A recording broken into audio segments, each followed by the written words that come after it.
麺を持ち上げたら離れない。つまりこれはよく絡むってこと。つけ汁をちゃんと連れてくる。韓国ソウル地下鉄マンウォン駅。着いた着いた。生活圏内におしゃれさが溶け込んでいる街。さて今日行くところはこっち。今日のお店は日本人の俺も何回も通ってる。だから社長とも顔なじみやけどプロモーションちゃうからね。ってことでマンウォンの街をコチュワサビが今日も行く。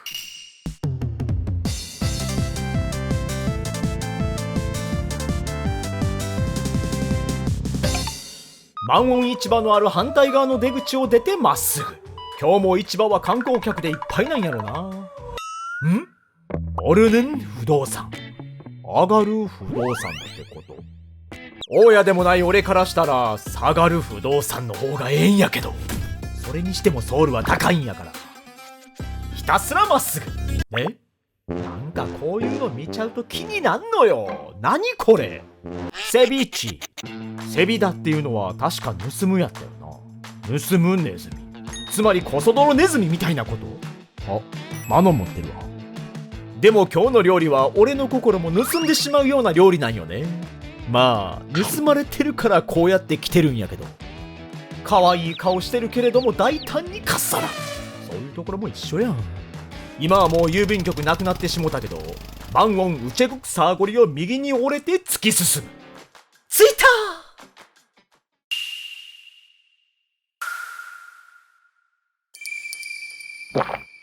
早くもうし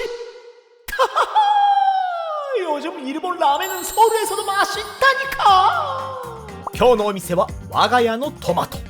おしゃれなお店。店頭には猫ちゃん。にゃーにゃー。そしてにゃー。猫ちゃんに背中を押されるように入っていく。よー聞いといてや。ほら入店です。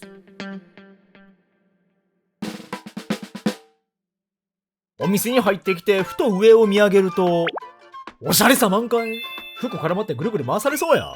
そんなアホなこと言うてる場合ちゃうねん。このお店はラーメン屋さんらしく券売機がある。こちらのメニュー基本的には2つ。トマトディッピングヌードルとトマトスープヌードル。いわゆるつけ麺と普通のラーメン。どっちにもリゾット用のチーズガーリックご飯がついてくる。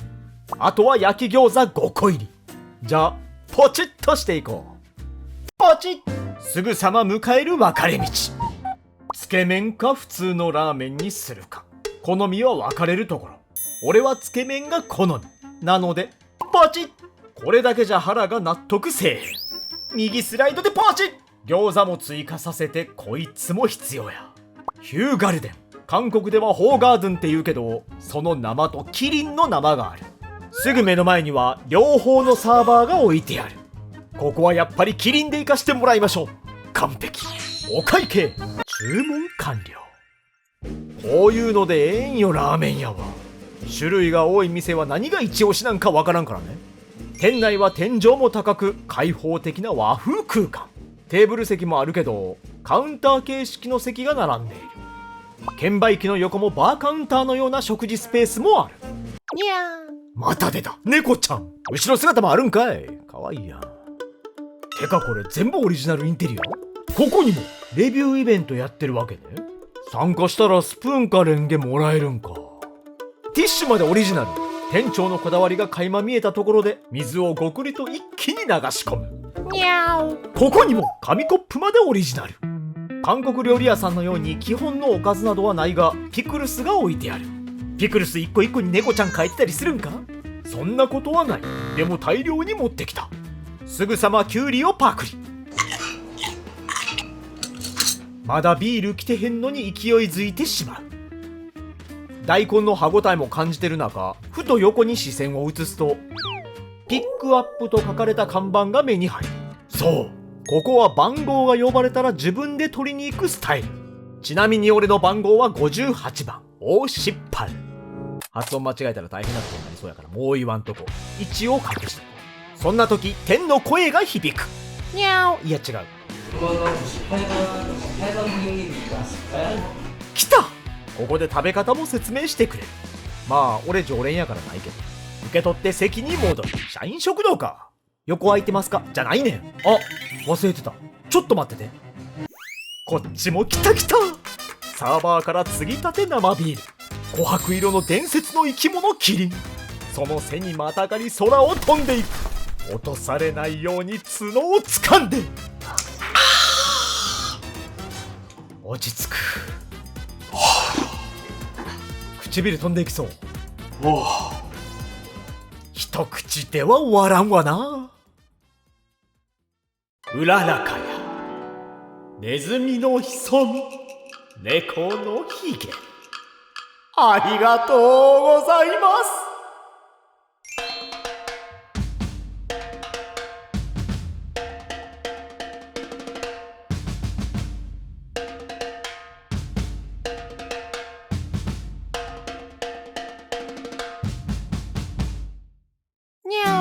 俺がレビューしたらもらえるレンゲかな。まずはそのレンゲでつけ汁をすくっていく。スープに触れただけでもトマトがついてくる。そんなつけ汁もふうふう一気にごくり。酸味の中に凝縮されたうまみ、和風と見事に調和してる。麺をほぐしていく。初めてこのお店に来るなら俺はこのつけ麺をおすすめしたい。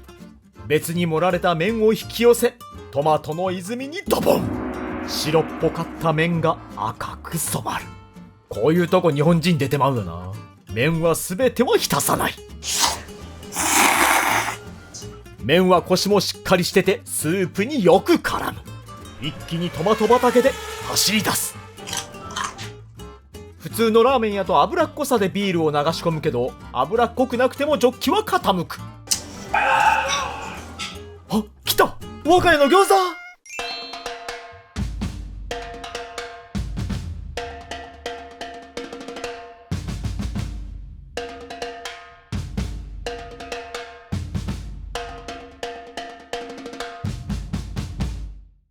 俺には見えるあのくぼみ。まずはラー油。くぼみに少し入れていく。餃子のタレもこのくぼみに片足を踏み入れると抜け出せない。ほら、もう顔ごとタレに寄っていってる。グリグリグリグリペロ。ちょうどええ。餃子を一切れタレにつける。韓国で日本風の餃子を食べられること自体嬉しいねんけど、社長曰くまだまだ試行錯誤を重ねてるらしい。十分うまいねんけど。麺を持ち上げたら離れない。いや、離れる気がまるでない。見てこれ。テーブル上がりきってんのに。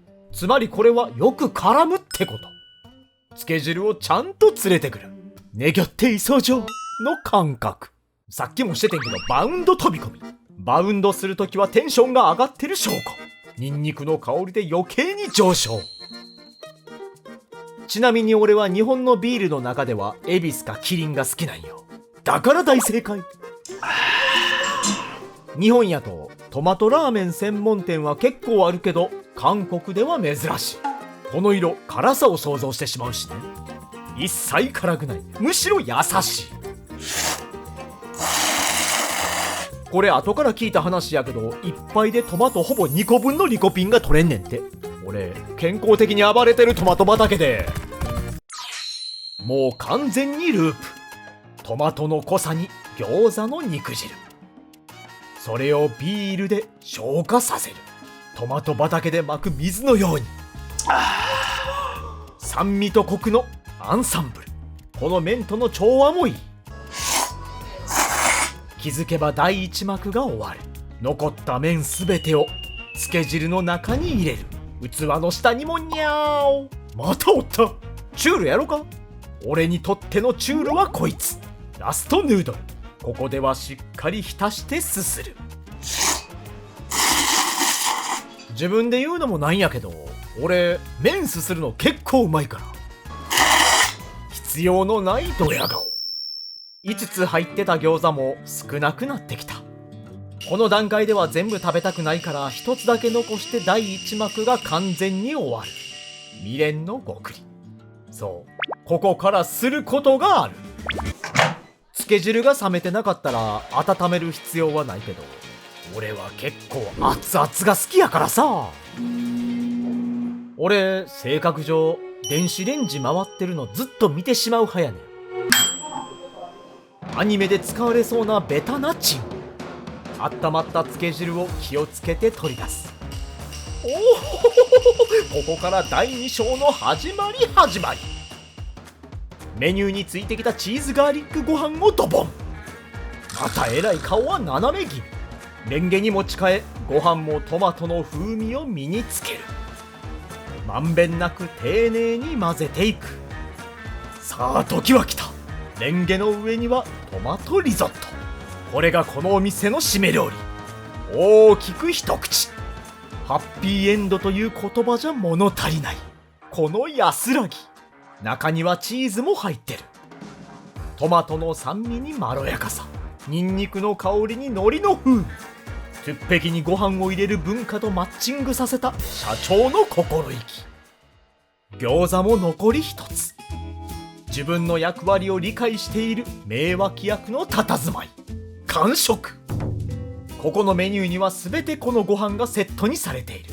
もちろんお腹の満足度ってこともあるけど、こうやって食べることでトマトたっぷりのスープも残さず食べられるっていう意図もあるんやと思う。だって一口食べると止まらんもん。備え付けのピクルスもパクリ。なんだかんだでご飯を入れてからは一瞬の出来事やった。それだけこのトマトスープとご飯のリゾットはよく合う締めなんよ。体にも優しいしね。いやー美味しかった。完食。